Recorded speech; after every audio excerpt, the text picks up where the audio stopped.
काम का भविष्य थोड़ा अनिश्चित सा लगता है। और शायद यही वजह है कि आज की जो युवा पीढ़ी है वो सिर्फ स्कूल की पढ़ाई के भरोसे नहीं बैठी है। वो अपने शौक को, अपनी दिलचस्पी को असल दुनिया के स्किल्स में बदल रहे हैं। और हाँ, साथ में पैसे भी कमा रहे हैं।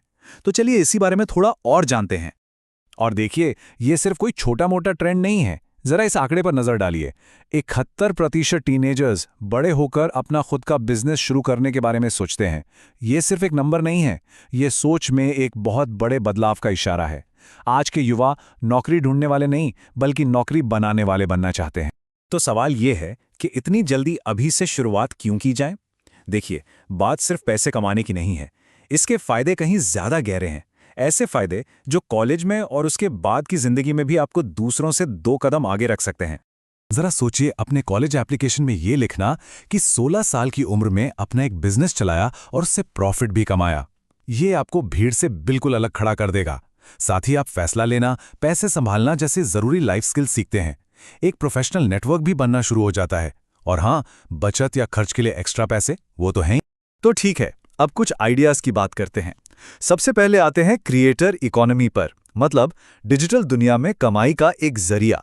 ये ऐसे ऑनलाइन बिजनेस हैं जिन्हें आप लगभग जीरो इन्वेस्टमेंट से शुरू कर सकते हैं। इसमें 2 मॉडल बहुत पॉपुलर हैं, ड्रॉप शिपिंग और प्रिंट ऑन डिमांड।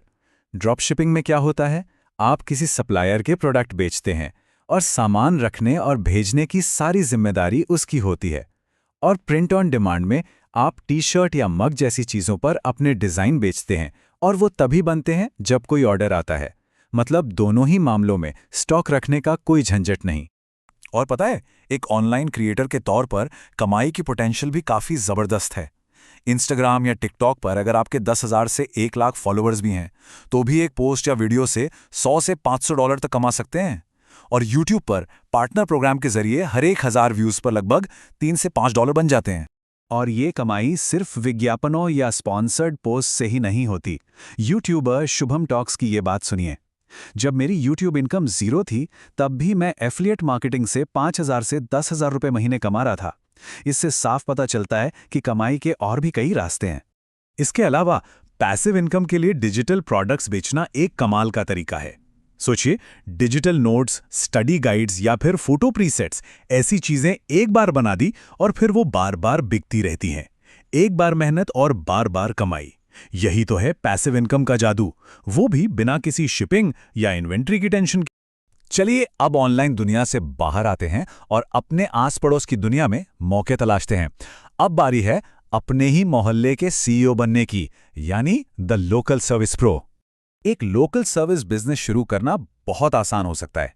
बस ये 3 स्टेप्स हैं।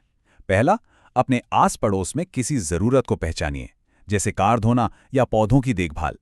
दूसरा, एक सिंपल सा फ्लायर बनाइए जिसमें एक क्यूआर कोड हो जो सीधा आपकी कॉन्टैक्ट डिटेल्स पर ले जाए। और तीसरा, लोगों से बात करके और कम्युनिटी बोर्ड्स के जरिए इसका प्रचार कीजिए। एक और बड़ा ही दिलचस्प काम है वेबसाइटों का रिव्यू करना। इसमें होता यह है कि आपको वेबसाइट्स को टेस्ट करके उनके यूजर एक्सपीरियंस पर अपना फीडबैक देना होता है और इसके लिए आपको पैसे मिलते हैं। ये काम घर बैठे आराम से हो सकता है और इसके लिए सिर्फ आपकी राय की जरूरत है। तो इन सब कामों से कमाई कितनी हो सकती है? देखिए, ट्यूशन में सबसे ज्यादा कमाई की संभावना है, लगभग $25 प्रति घंटा। लेकिन बेबी सिटिंग और डॉग वॉकिंग भी कुछ कम नहीं है। $20 से $21 प्रति घंटे के हिसाब से एक अच्छी खासी पॉकेट मनी बन सकती है। ठीक है, तो अब आपके पास एक आइडिया है। अब वक्त है खेल के नियमों को समझने का। यह है आपकी स्टार्टअप प्लेबुक। तो एक अच्छा टीन बिजनेस आइडिया होता कैसा है? पहली बात, उसकी शुरुआती लागत कम होनी चाहिए ताकि कोई बड़ा रिस्क ना हो। दूसरी बात, वो स्कूल के शेड्यूल के हिसाब से फ्लेक्सिबल हो। तीसरी, उससे सीखने को बहुत कुछ मिले। और सबसे जरूरी, वो आपको अपने पैशन को एक्सप्लोर करने की आज़ादी दे। यहाँ कुछ बहुत ज़रूरी बातें हैं जिनका ध्यान रखना चाहिए। काम और पढ़ाई के बीच एक लाइन खींचना ज़रूरी है। नए आइडियाज़ के साथ रिस्क लेने से डरना नहीं है और इस पूरे प्रोसेस को एंजॉय करना है। लेकिन खुद पर शक बिल्कुल नहीं करना और अपनी क्षमता से ज़्यादा काम का बोझ भी नहीं लेना है। और हाँ, एक बहुत ही ज़रूरी पहलू है, माता पिता या गार्डियन से बात करना। ये सिर्फ परमिशन लेने के लिए नहीं है, बल्कि ये एक टीम की तरह काम करने और उनके तजुर्बे से सीखने का एक मौका भी है। कुछ जरूरी सवाल हैं जिन पर बात होनी चाहिए। पैसों का हिसाब किताब कौन देखेगा?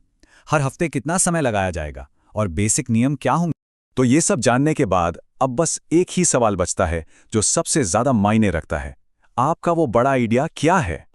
याद रखिए, इस उम्र में जो सबसे कीमती चीज है वो पैसा नहीं बल्कि समय है। तो सवाल बस इतना है कि आप इस समय से क्या बनाएंगे।